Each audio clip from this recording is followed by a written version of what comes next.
Well, instead of continuing to complain about the heat, I decided to come out to the weather patio and embrace it and give you guys the forecast this way instead. It actually does feel a little bit different today than it did yesterday. You can see temperatures are still in the upper 80s where we were yesterday, but the dew point, that number in green, is much lower than yesterday. You can see right now Fort Wayne, the dew point is in the mid 40s, so it doesn't feel as muggy.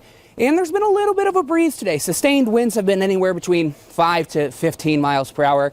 Yeah, it's not a lot, but it does help a little bit. And we've got a similar day in store for tomorrow. So when you send the kids off to the bus stop in the morning, temperatures are going to be in the mid 50s.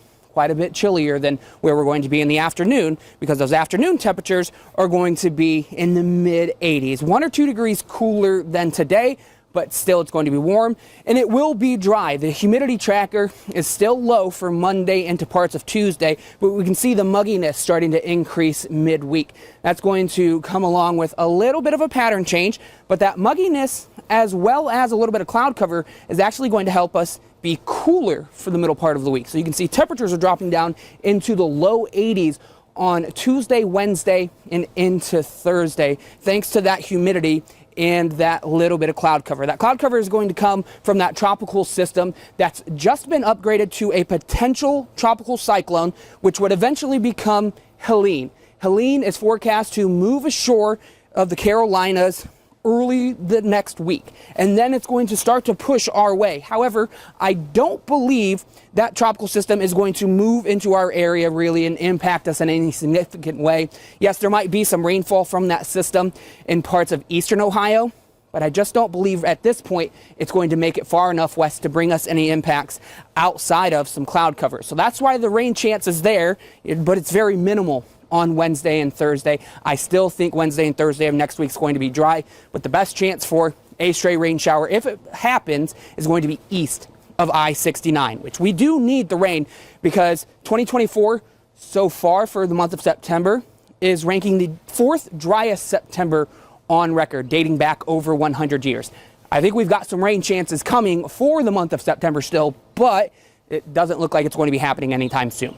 Here's what Future Track shows as we get into the week. You're waking up tomorrow morning, mostly sunny in the afternoon, and you can start to see a few more clouds pushing in from the east overnight Monday into Tuesday, with some of those clouds drifting into our area on Tuesday afternoon and lingering around into Wednesday morning. But you can see Wednesday morning, that precipitation from that tropical system is not here. So that's why I believe we're going to stay mostly dry for that middle part of the week, even as that tropical system tries to approach our area.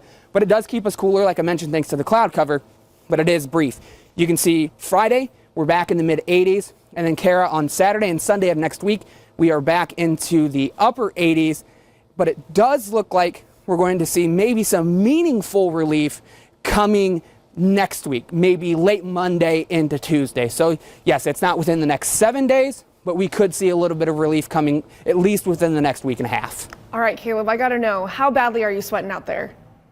Yeah, honestly, it's not too bad. Really? I mean, I was outside at this time yesterday. I'm sweating a little bit, but it's not as bad because there is that little bit of a breeze. All right, we got to love that breeze. Thanks so much, Caleb. Coming up.